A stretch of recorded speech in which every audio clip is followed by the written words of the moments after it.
He was once the leader of Brazil. Now former President Michel Temer is being accused of leading a criminal organization that's robbed millions of dollars from the national treasury. He allegedly set up a shell company, Argeplan, to siphon off funds from the country's power utility Eletronuclear.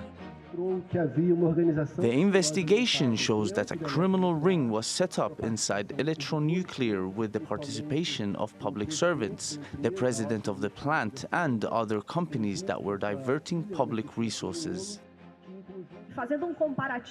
Michel Temer used his influence to direct public contracts to the company Argeplan.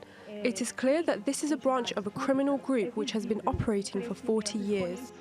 Temer is facing 10 charges, 5 of which prosecutors say took place while he was president. They include money laundering, fraud, forming a cartel, and misuse of authority to divert more than $470 million from the construction of a nuclear power plant. Temer says he's innocent, but many Brazilians say justice is finally being served. I think Temer going to prison is very fair. In my opinion, it was long due. The people of Brazil don't have food or homes, and Temer is stealing everything. This is what happens in Brazil. We create criminals. It's a great day, and it had to happen. The law must be applied to the powerful people who waste public resources or are involved in corruption. It shouldn't just target the most vulnerable. Brazil's currency, bonds and stocks all fell after Temer's arrest, a sign investors don't expect the crackdown on corruption to help Brazil's economy bounce back anytime soon. His predecessor, Dilma Rousseff, was impeached over accusations of mishandling the public purse. Now Brazilians are waiting to see if the current president, the far-right Jair Bolsonaro, will make good on his promise to clean up corruption. Mobin Nasir, TRT World. And for more on this, Remi Piet joins me from Miami. He is Senior Director at America's Market Intelligence. Thank you for being with us, Remi. So this is the latest in a long line of arrests over corruption in Brazil, but this is, of course, a very important one, isn't it? Well, it's a very important one because it steals a lot of headlines in Brazil, but it's hardly a surprise.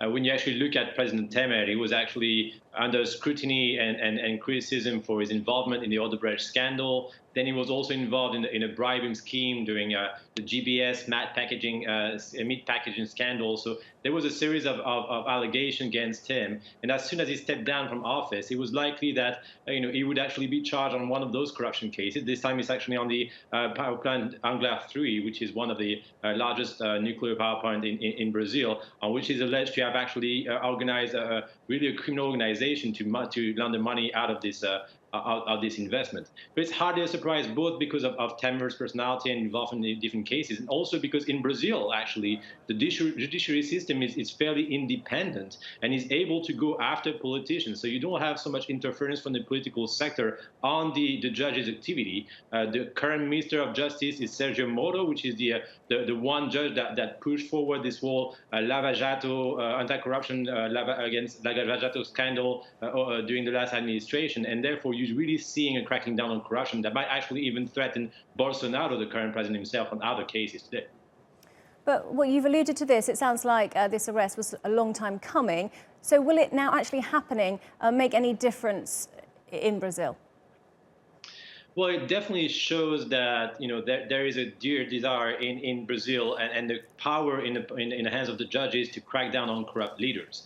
So even right now, as I was saying, Bolsonaro has his own chief of staff had to resign. In another case, the current head of the lower house, Rodrigo Maia, is also potentially being kind of a push on the front line for his link with Moreira Franco, which is the former Minister of Mine and Energy. So you're seeing, all this activity from the judiciary system that actually pressure current politicians in power or from the old administration that will definitely deliver on the way that they conduct themselves and be very much more cautious on not trying to channel, and use their own political power to divert some funds into their own pockets. And we're seeing in Brazil today, Temer is now in jail. You also still have Lula who's in jail. So that's two former president in jail, but that's only just the tip of the iceberg. You have more than 150, 170 key level senior executives of different companies that are in jails today being pursued by judges. It really shows that for foreign investors that want to invest in Brazil today, they need to understand, who are the potential partners so that they do not face reputational risks, so that they do not face, judiciary accusation and attacks in their own country down the road. And it's very cautious to understand the local politics and general politics of Brazil if you want to make business there now. Well, you mentioned the economy and investors. How will this affect the economy in Brazil, do you think? So in the short run, you're going to see, as you've seen in the stock exchange, some negative news on the economic front. But I believe, foreign investors understand that this cleaning up of politics in Brazil was a needed process. And down the road, Brazil is potentially taking right now the sacrifice that other countries such as Colombia, Mexico, maybe in South America, and many others outside of Latin America should be taking in terms of cleaning the politics, cleaning the kind of traditional ways that politicians tend to interfere in international investment or in construction projects, and to try to divert money into their own, let's say, political funds or their own pockets. So really, in the short run, the economic news are going to be, fairly negative, but it is really a neat process for Brazil to be able to strive again. The potential from Brazil is extremely high. It's a very strong country with a lot of potentiality for economic investment, economic development, whether in the energy sector, the mining sector, the infrastructure sector. But this cleaning up of the house and corrupt politicians was needed to create the kind of confidence for large companies and for investors to be able to strive in the future. Okay, Remi Piet, Senior Director at America's Market Intelligence, thank you very much for joining us from Miami.